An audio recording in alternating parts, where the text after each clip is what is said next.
Chairman Dollar, Chairman of the Freeholder Board, Tax Regarding New Jersey.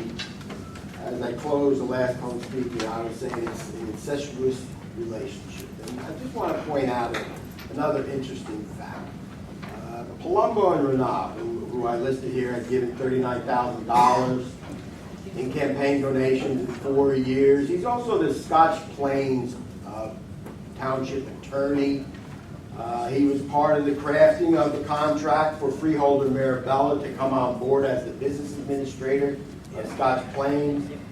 The interesting thing is Freeholder Marabella had no experience for the job, and Palumbo Renaud, as the township attorney crafting the contract, gives him a $30,000 raise over and above what the last business administrator had. So I mean, we're not talking about true leadership, true government. We're just talking about an incestuous relationship where money from the taxpayers is flowing into everybody's pocket as long as they are politically connected. At the last public speaking meeting a couple of weeks ago, Pat Moschetti stood up, and also I stood up, and I asked about 2015-615, and it was a resolution authorizing the settlement of $335,000 to a Rayford, I guess it's the Rayford versus Brown, whatever that was. Oh, entitled Tawana Brown versus Union County. So anyway, so $335,000 of taxpayers' money was going out the window. Pat asked the question, I asked the question. Never got an answer. Then, in the 5 minutes that I get for the public speaking portion, public commenting portion, I asked that question again. I spent my time, I asked that question again, and unfortunately 5 minutes, I went over my 5 minutes, and I got admonished by Chairman Jolly about going over 5 minutes.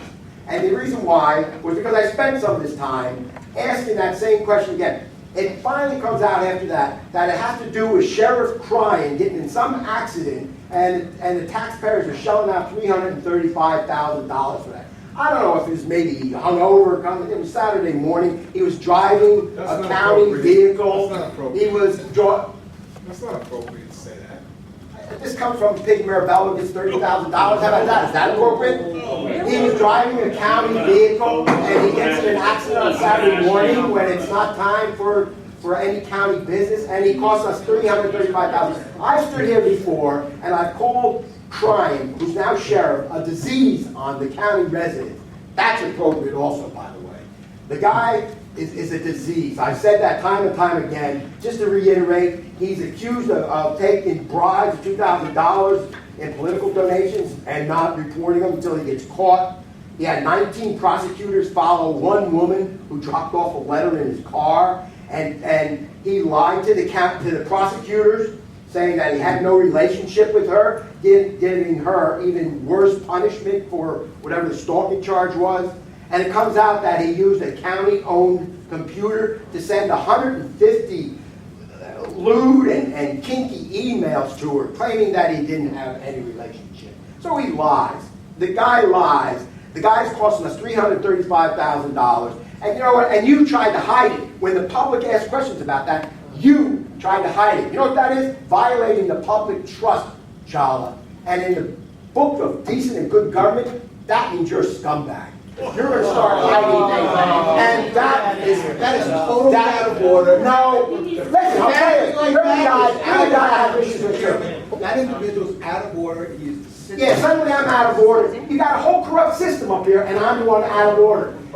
Tell you what, you'll have a chance to redeem yourself. Explain what this $355,000. I asked you twice about it. I'll ask you again. What is this $355,000 for? I want you to explain to the public. While the public's watching on TV, I want you to understand. You know, you said you weren't going to interrupt me last meeting, and yet you are again and again. So you should be ashamed of yourself. Oh, yeah, okay. It's tough when you got. It's really tough when you got the police on your side. Who's your boss, by the way? Is it Sheriff Cryan? Is that who the boss is? Yeah.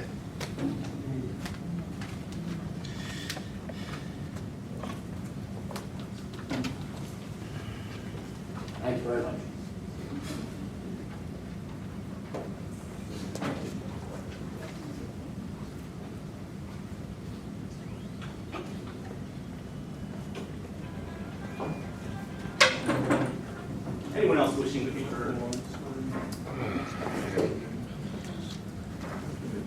could do better than that, John. Top guy in the room, so John, there was one thing I wanted to follow up on. Not, to me, the most important thing. That was the $335,000 for Cryan.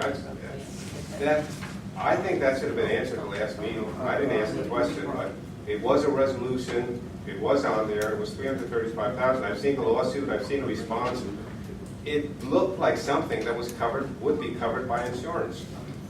And I know you don't answer questions in open session, and I think that's an abomination. I mean, it's awful.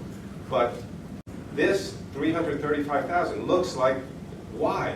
It looked like the Cryan said there was glare. He was turning left. There was no glare. That's an awful lot of money, especially if you have, I don't know how many, 2,500 employees in Union County. If one of them gets into an accident, are you going to pay them too? Is it a precedent? It really is disturbing, and it was completely ignored at the last freeholder meeting when it was on the resolution, and you're supposed to be answering questions on that. Now, perhaps you weren't, but it is still terribly unclear to me why this was paid for an automobile accident where nobody was hurt. In some ways, it looks like extortion by the person who 2 years later woke up and thought, hey, maybe we can get some money out of this. It just seems bizarre. And I don't have any comments about the rest of that stuff, since I didn't really have time to think anything up. But I thought that was, yeah, I don't think name calling makes any sense. But what also doesn't make sense is calling somebody out. If they want to call somebody a name, call them. They're expressing themselves. I don't think you should stop people from expressing themselves, even if it's a bad name. I mean, he put himself out there. Let it go. I mean, you guys have probably been called worse. But that's it. But I think an explanation of that $335,000, what it was for, why you were paying, is appropriate when you're, whatever your freeholder comments time. And, you know, I'd really like to hear it. Thank you very much for your comments. Anyone else wishing to be heard? Seeing no one, I'll close that portion of the meeting. Freeholder comments. Start with Freeholder Klaus. Thank you, Chairman. I'd like to hark back to some things that happened at the beginning of this meeting and thank Freeholder Granados for bringing the Junior Disability Champions